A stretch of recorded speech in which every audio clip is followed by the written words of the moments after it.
Hi friends, welcome and welcome to my channel. இன்றைக்கி இந்த வீடியோவில் சுக்குமல்லி பவுடரை பற்றி பார்க்க போகிறோம். அதுக்கு முன்னாடி என் சேனலில் சப்ஸ்கிரைப் பண்ணாதவங்க சப்ஸ்கிரைப் பண்ணுங்கள், பக்கத்தில் இருக்க பெல் ஐக்கானை ப்ரெஸ் பண்ணுங்கள். அப்போ தான் என்னோடய வீடியோஸோட நோட்டிஃபிகேஷன்ஸ்லாம் உங்களுக்கு உடனுக்குடனே வரும். இந்த சுக்குமல்லி பொடிக்கு தேவையானது 4 பொருட்கள் தாங்க. ஒன்று தனியா, நான் 100 கிராம் எடுத்திருக்கேன்.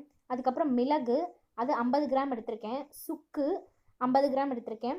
ஏலக்காய், அது வந்து ஒரு 20 to 25 நம்பர்ஸ் எடுத்துகிட்டா போதும். ஏலக்காய் நம்ம நல்ல ஒரு ஸ்மெல்லுக்காக, அந்த அரோமாக்காக சேர்க்குறோம்.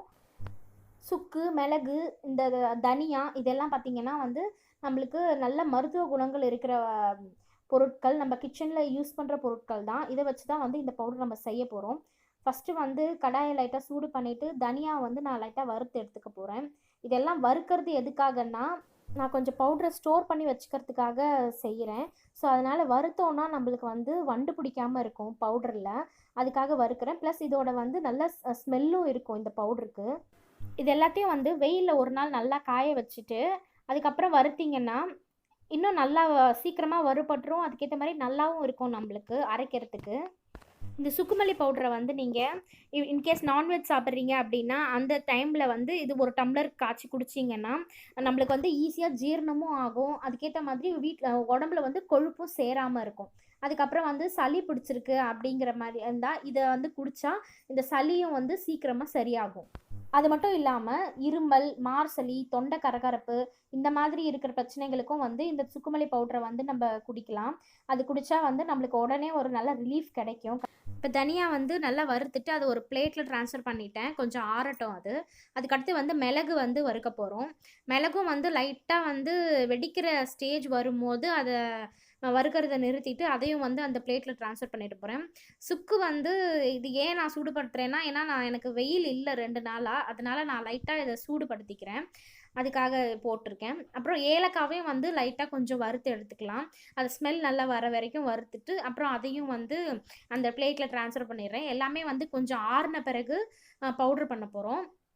இது என்ன இடிக்கிறேன்னு பார்த்தீங்கன்னா அந்த சுக்கு தான். சுக்கு நீங்கள் டேரெக்டாக மிக்சியில் போட்டிங்கன்னா கண்டிப்பாக பிளேடு டேமேஜ் ஆகும்.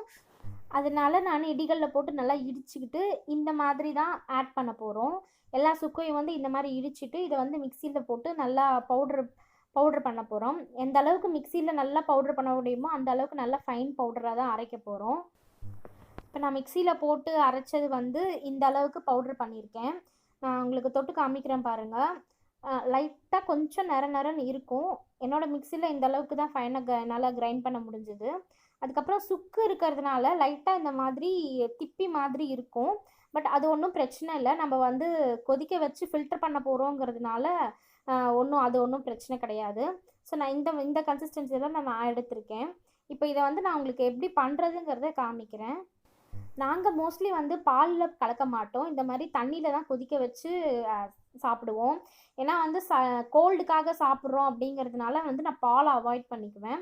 இந்த மாதிரி இது நான் இப்போ 2 கிளாஸ்க்கு செய்கிறேன். அதனால் நான் சின்ன ஸ்பூனில் ஒரு 2 டீஸ்பூன் ஆட் பண்ணியிருக்கேன். இதை நல்லா கொதிக்க வைக்கணும். நல்லா கொதிக்க வச்சதுக்கப்புறம் இதில் பனங்கல்கண்டு இல்லைன்னா நாட்டு சர்க்கரை அந்த மாதிரி ஆட் பண்ணிக்கோங்க. ஒயிட் சுகரை அவாய்ட் பண்ணிக்கோங்க. இப்போ ஸ்டார்டிங்கில் என்ன கலரில் இருக்குதுன்னு பாருங்கள். இது நல்லா கொதித்த பிறகு இதோட கலரே மாறிடும். நல்ல ப்ரௌன் கலரில் வந்துடும் நம்மளுக்கு. இப்போ நல்லா கொதித்த பிறகு இந்த மாதிரி பொங்குற ஸ்டேஜில் அடுப்பு நான் ஸ்லோ பண்ணிடுறேன். ஸ்லோ பண்ணிவிட்டு இதுக்கப்புறம் நான் பனங்கல்கண்டு ஆட் பண்ணிக்கிறேன். எந்த அளவுக்கு உங்களுக்கு ஸ்வீட் வேணும்னு நினைக்கிறீங்களோ அந்த அளவுக்கு பனங்கல்கண்டு ஆட் பண்ணிக்கோங்க. இதை ஒரு 2 to 3 மினிட்ஸ் கண்டிப்பாக கொதிக்க விடணும். இப்போ பாருங்கள், நல்லா அந்த கலரே நம்மளுக்கு மாறிடுச்சு பாருங்கள். நல்லா டார்க் ப்ரௌன் கலரில் ஆயிடுச்சு. இந்த ஸ்டேஜில் ஒரு 3 நிமிஷம் கொதிச்சதுக்கப்புறம் நம்ம அடுப்பை ஆஃப் பண்ணிவிட்டு நம்ம ஃபில்டர் பண்ணி எடுத்துக்கலாம். நான் இந்த ட்ரிங்க் வெயிட் லாஸ் பண்ணுறவங்களுக்கு ரொம்பவே ஹெல்ப்ஃபுல்லாக இருக்கும். நைட்டு தூங்குறதுக்கு முன்னாடி இதை குடிச்சிட்டு படுத்திங்கன்னா நம்மளுக்கு உடம்புல எந்த கொழுப்பும் சேராது. வெயிட் லாஸ்க்கும் நல்லா ஹெல்ப்ஃபுல்லாக இருக்கும். அதே மாதிரி ஹெவியாக சாப்பிட்டோம் அப்படின்னு ஃபீல் பண்ணுற போது இதை ஒரு கிளாஸ் குடித்தோன்னா நம்மளுக்கு அந்த ஹெவியாக சாப்பிட்ட அந்த ஃபீல் இருக்காது. அதே மாதிரி நம்மளுக்கு வயிறும் எந்த பிரச்சனையும் கொடுக்காது. இந்த ட்ரிங்கை நம்ம குழந்தைங்களுக்கு கூட கொடுக்கலாம். ஸோ அவங்களுக்கு சளி சேராது. கண்டிப்பாக இந்த ட்ரிங்க்கை எல்லோரும் வீட்டில் ட்ரை பண்ணி பாருங்கள். நிச்சயமாக யூஸ்ஃபுல்லாக இருக்கும். இந்த வீடியோவை லைக் பண்ணுங்கள், ஷேர் பண்ணுங்கள், சேனலை சப்ஸ்கிரைப் பண்ண மறக்காதீங்க. தேங்க்ஸ் ஃப்ரெண்ட்ஸ், தேங்க்ஸ் ஃபார் வாட்சிங்.